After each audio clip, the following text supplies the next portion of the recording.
The Great Hall of the Galactic Council was the largest room ever built by any species in the known universe. Its ceiling stretched so high that clouds sometimes formed beneath it. Its walls were made of stone taken from 100 different worlds. And in this hall, there were exactly 412 seats arranged in a perfect circle. 411 of those seats were filled. One seat had been empty for 300 years. Ambassador of the Dominion walked past that empty seat every day on his way to his own place in the circle. He had done this for 40 years, and in all that time, he had never once seen anyone sit in it. He had never seen anyone touch it. A simple cloth covered the chair, and that cloth was changed every month by servants who refused to speak about their task. Was an old creature by the standards of his people. His body was tall and thin, covered in smooth skin. His eyes were large and dark, and they had seen many things in his long life. But the one thing he had never seen was a human being. He knew they existed. Everyone on the council knew. The humans lived on a small blue planet called Earth, in a system at the far edge of the galaxy. They had been discovered 300 years ago by an exploration vessel, and within 1 year of that discovery, the Council had voted to seal their entire solar system behind an energy barrier that no ship could pass through. The humans had been quarantined, locked away, forgotten. Or at least, that was what the Council wanted everyone to believe. Settled into his seat and watched as the other delegates arrived. There were creatures of every shape and size in this room. They were small and covered in soft fur. They had 4 arms and skin like polished wood. They looked like insects with hard shells and many eyes. And there were hundreds of other species, each one different, each one with its own history and culture and dreams. But none of them spoke about the humans. A young delegate named sat down next to. He was new to the council, having only served for 2 years. His fur was still bright and his eyes were still full of curiosity, remembered being that young once, long ago. Ambassador said quietly, leaning close, "May I ask you a question?" "You may ask," replied. "I may not answer." Pointed toward the empty seat. "What is that chair? Why does no one sit in it?" Felt something cold move through his chest. It was an old fear, one he had carried for decades. He looked at the cloth covering the chair and remembered the day he had first asked that same question. "That seat belongs to a species that is not here," he said carefully. "A species that was found long before you or I were born." "Where are they? Did they die out?" "No, they are very much alive." His ears twitched with confusion. "Then why do they not come to the council? Do they not want to join us?" Was quiet for a long moment. Around them, the hall was filling with noise as delegates greeted each other and took their places, but heard none of it. He was remembering a conversation he had once had with his mentor, an old name who had died 20 years ago. "They do not come," said at last, "because we will not let them." Stared at him. "We imprisoned them. We quarantined them. There is a difference, or so we tell ourselves." "But why? What did they do?" This was the question that everyone asked eventually, and it was the question that no one ever answered truthfully. The official records said that the humans had been quarantined because they were dangerous. They were violent. They fought wars against each other and destroyed their own world with pollution and weapons. They were not ready to join the galactic community. All of this was true, but it was not the real reason. Looked at the young and saw the innocence in his eyes. He remembered having that same innocence once, and he remembered the day it had been taken from him. "There are some questions," said quietly, "that are better left unasked. The humans are contained. That is all you need to know." Opened his mouth to argue, but at that moment, a loud chime echoed through the hall. The session was about to begin. High of the Collective rose from her seat at the center of the circle and raised all 4 of her hands for silence. The hall fell quiet. Watched the proceedings with only half his attention. His mind kept drifting back to the empty chair and the species it represented. He thought about the stories he had heard over the years, stories of human endurance, stories of human creativity, stories of human rage. And he thought about the sealed archives that contained the truth about why the quarantine had really been created. He had tried to access those archives once, 30 years ago. He had filed a formal request with the Council's security office, citing his need to understand the historical context of the quarantine. His request had been, his security clearance had been revoked for 6 years, and he had received a personal visit from an official who had made it very clear that some doors were not meant to be opened. Had never asked again. But he had never stopped wondering. The session dragged on for hours, as council sessions always did. There were trade disputes to resolve and territorial claims to negotiate, and 1,000 other small matters that required the attention of 411 different species. Voted when he was required to vote and spoke when he was required to speak, but his heart was not in it.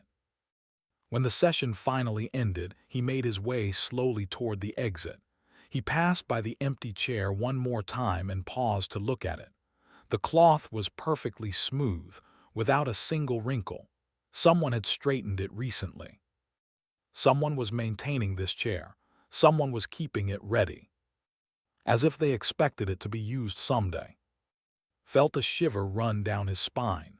He was an old creature, and he had learned long ago to trust his instincts. And right now, his instincts were telling him that something was about to change. He did not know how right he was. Far away at the edge of the galaxy, a small blue planet was waking up. Its people had found something buried in the darkness of space.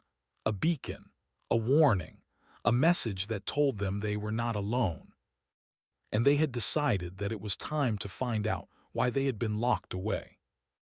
The humans were coming, and nothing in the galaxy would ever be the same again. Commander Laura Mitchell stood on the bridge of the starship Endurance and looked out at the stars. She had been looking at stars her whole life. As a child in Colorado, she had spent countless nights lying in the grass behind her house, staring up at the sky and wondering what was out there. Now she was 43 years old, and she was about to find out. The Endurance was not a large ship. It carried a crew of 12 people and enough supplies for a journey of 2 years. Its hull was painted dark, and its engines glowed with a soft blue light. It was the fastest ship humanity had ever built, capable of crossing the distance between stars in a matter of days. And right now, it was approaching a barrier that humans were never supposed to cross. "Commander," said Lieutenant Cross, looking up from his console, "we're approaching the boundary. 5 minutes until contact." Laura nodded, was her second in command, a tall man with dark skin and calm eyes.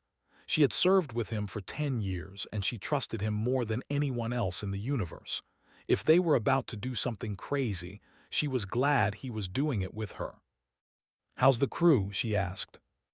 Nervous, excited, scared, smiled slightly, the usual. Laura understood. She felt all of those things too. 3 years ago, a survey ship had found something strange at the edge of their solar system. It was a beacon floating alone in the darkness, broadcasting a message in a language that no human had ever heard before. It had taken their best scientists 2 years to decode that message, and when they finally understood what it said, everything had changed. The message was a warning. It told any ships that approached to turn back. It said that the species living in this system was dangerous and must not be contacted. It said that by order of something called the Galactic Council, the entire solar system had been sealed away. Earth had been quarantined. For 300 years, humanity had been locked inside their own solar system like animals in a cage. They had looked up at the stars and dreamed of exploration, never knowing that someone had already decided they were not worthy of the universe. Laura remembered the day the message had been made public. She remembered the anger, the confusion, the fear. Governments had argued for months about what to do. Some wanted to respect the barrier and stay home. Others wanted to tear it down and demand answers. In the end, they had chosen Laura to lead the mission, not because she was the best pilot or the scientist, but because she had a gift for staying calm when everything around her was falling apart. And right now, with the barrier growing larger she needed every bit of that calm. 2 minutes, said. Laura looked around the bridge at her crew. There was Dr. Price, their chief scientist, a small woman with hair and sharp eyes. There was pilot Danny Reeves, barely 25 years old but the best flyer she had ever seen. There was engineer Maria Santos, who could fix anything with enough time and enough coffee. And there were 8 others, each one chosen for their skills and their courage. These 12 people were about to change history. Laura hoped they were ready. 1 minute. The barrier appeared It was not a solid wall but a shimmer in space, like heat rising from hot pavement. It stretched in every direction, surrounding their entire solar system in a bubble of energy. For 300 years, this barrier had kept humanity trapped. Today, that was going to end. 30 seconds. Laura gripped the arms of her chair. Her heart was beating fast, but her hands were steady. She had trained for this moment her entire life, even before she knew it existed. 10 seconds. She closed her eyes and thought about her father. He had been an astronaut, one of the first humans to walk on Mars. He had died when she was 16, but she still remembered what he had told her on the night before his mission. "The universe is big," he had said, "and it doesn't care about us, but that's okay. We care about us, and as long as we keep reaching for the stars, we'll find our way." "Contact," said. The ship shuddered, lights flickered. For one terrible moment, Laura thought they had failed, but then the shaking stopped and the stars outside looked different, brighter, clearer, real. They had crossed the barrier. They were free. "We're through," whispered. His voice was filled with wonder. "Commander, we're actually through." Laura let out a breath she did not know she had been holding. Around her, the crew began to cheer. Danny Reeves pumped his fist in the air. Maria Santos wiped tears from her eyes. Even Dr. Price, who rarely showed any emotion, was smiling. But Laura did not celebrate. She was already looking at the sensor readings on the console, and what she saw made her blood run cold. "Contact," she said sharply. "Multiple contacts bearing 047. They're converging on our position." The cheering stopped. Everyone turned to their stations. The moment of joy was over. Now came the moment of truth. Shapes began to appear. Ships, dozens of them, emerging from the darkness of space like sharks circling prey. They were sleek and elegant, with designs that no human mind had ever imagined, and they were fast. "They're hailing us," said. His voice was steady, but Laura could see the tension in his shoulders. "Put it through." The flickered and a face appeared. It was not a human face. It was long and angular, with large compound eyes and mandibles that clicked when it moved. Laura had never seen anything like it, but she forced herself to meet its gaze without flinching. "Human vessel," the creature said. Its voice came through a translator, flat and mechanical.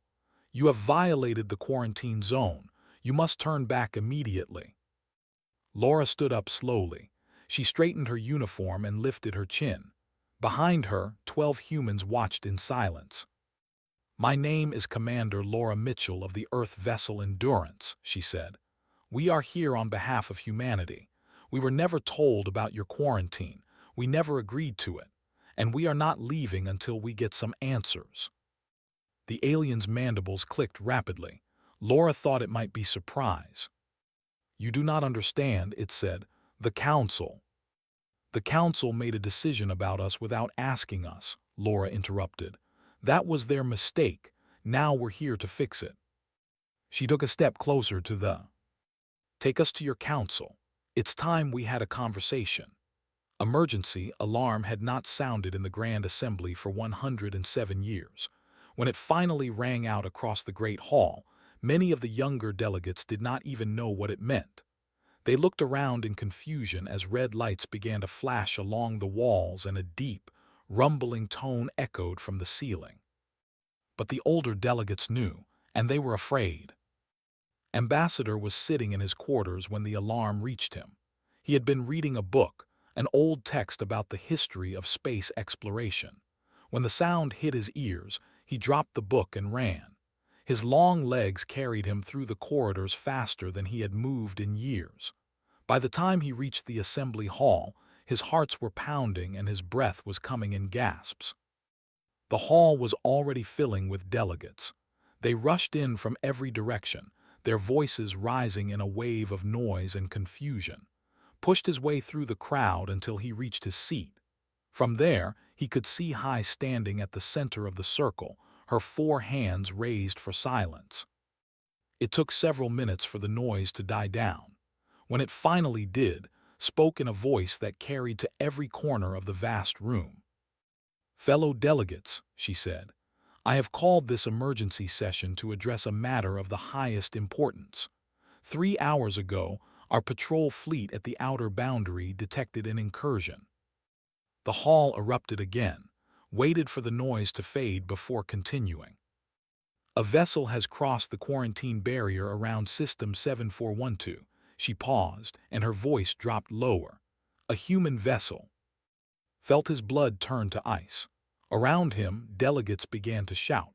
Some demanded more information. Others called for immediate military action.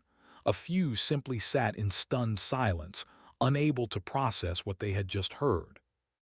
The humans had escaped. For 300 years the barrier had held. For 300 years the Council had told itself that the problem was contained. The humans were locked away, far from the rest of the galaxy, unable to cause any harm. They would evolve slowly, as all species did. They would eventually reach the stars on their own, and by then perhaps they would be ready. But the humans had not waited. They had found a way through. Looked across the hall at the empty chair. The cloth was still in place, still perfectly smooth. But now it seemed different. Now it seemed like a threat. "Silence," commanded, and the hall fell quiet once more. "The human vessel has not been destroyed. It has been escorted to a holding station near the boundary. The humans aboard have requested, demanded, an audience with the Council."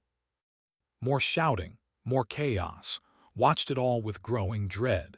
He had always known this day would come. He had felt it in his bones for decades.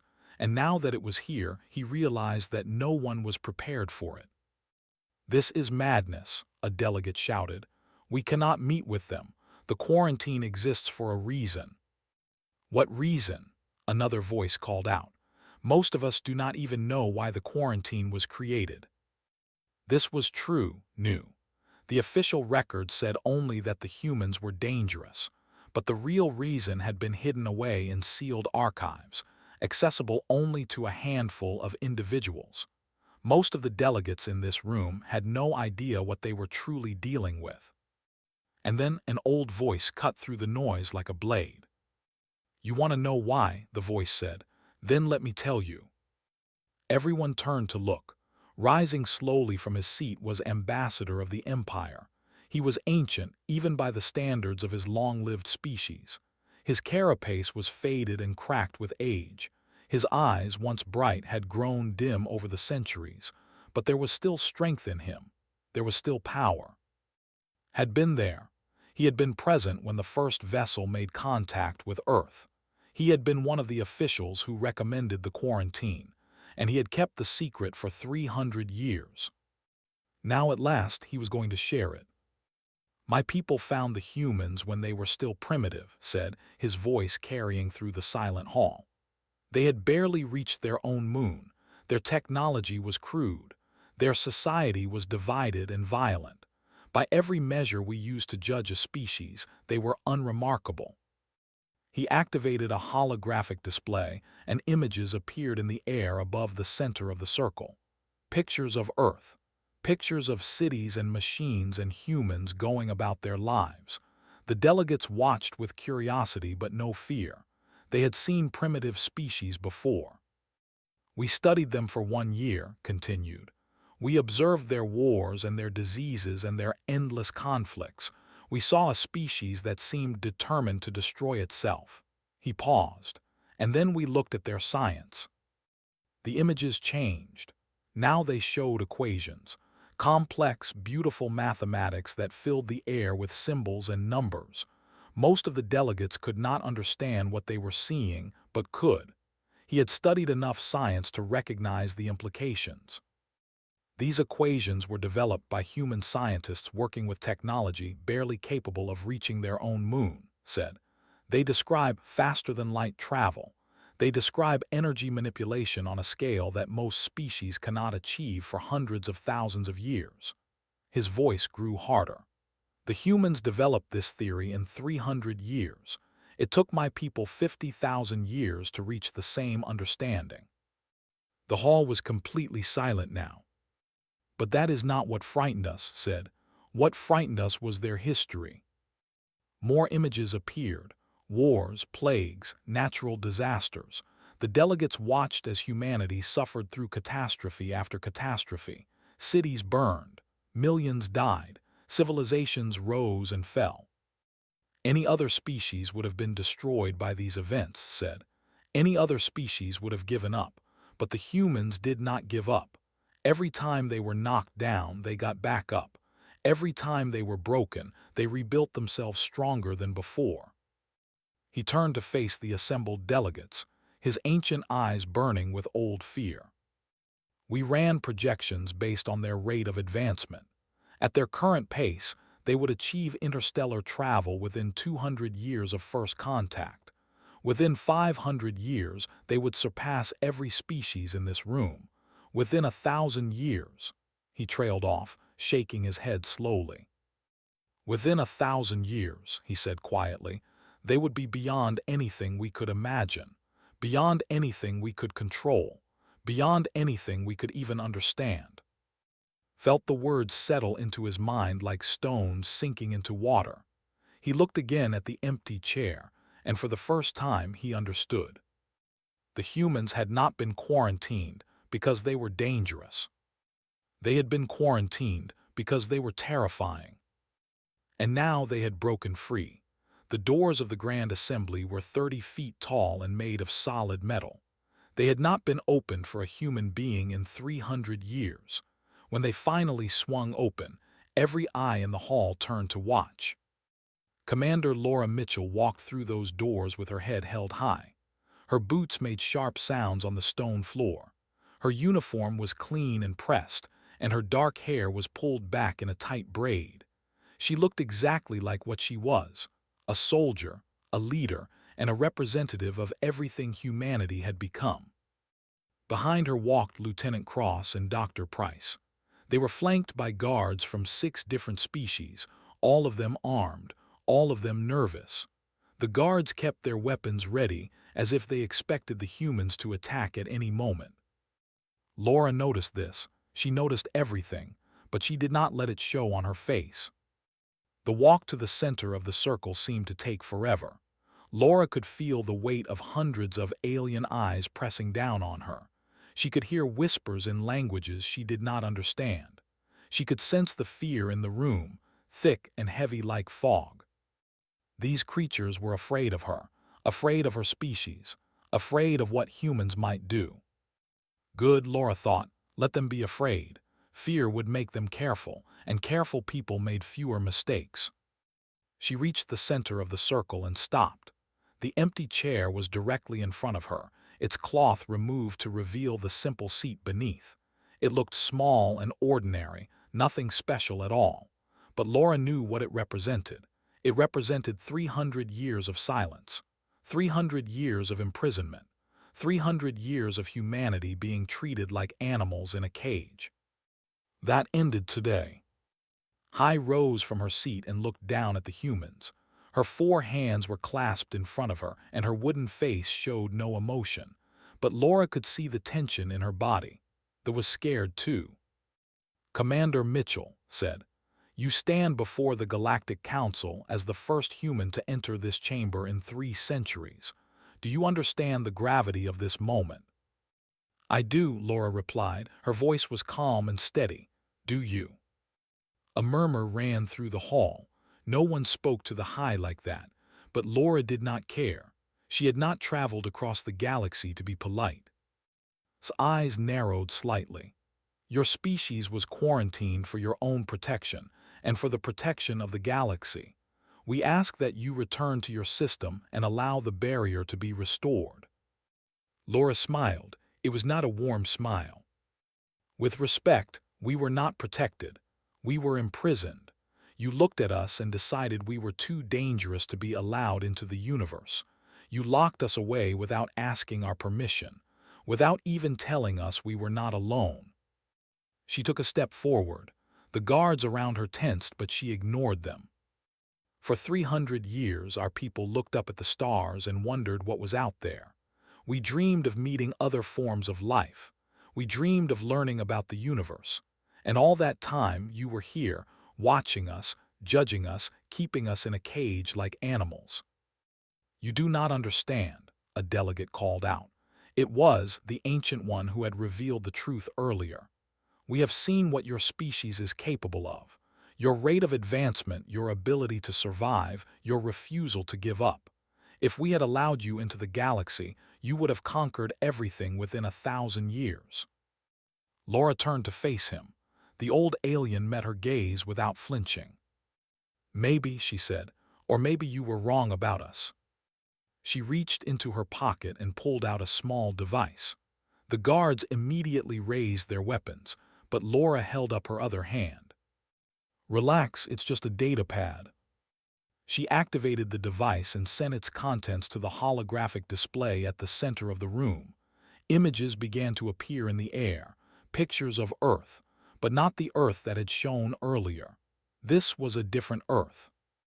In the 300 years since your quarantine, we have continued to advance, Laura said. We developed clean energy and stopped poisoning our own planet. We cured most of our major diseases. We ended the worst of our wars and learned to work together as a species. The images showed gleaming cities, green forests, clean oceans. They showed humans of every color and background working side by side.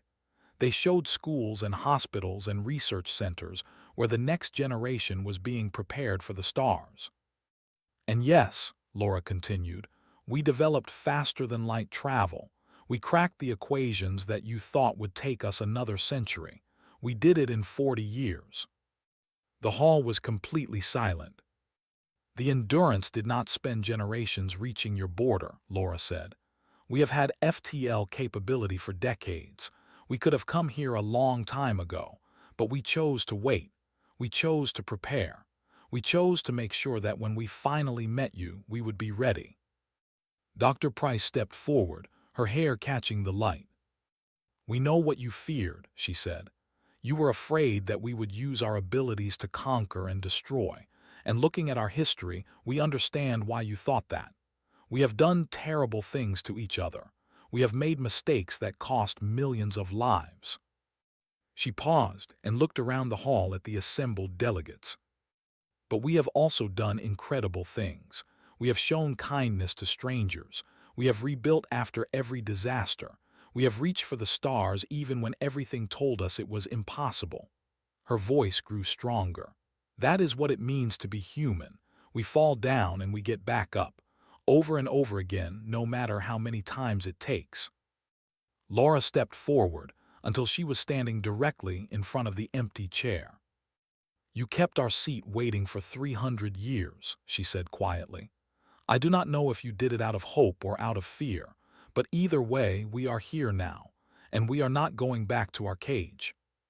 She turned to face. We are not asking for permission. We are not begging for acceptance.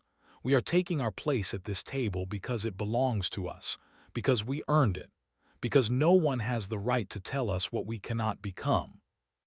The High stared at her for a long moment. The entire hall seemed to hold its breath. Then slowly nodded. Sit down, Commander Mitchell, she said. It seems we have much to discuss. Laura turned and walked to the empty chair. She sat down, and for the first time in 300 years, humanity had a voice in the galaxy.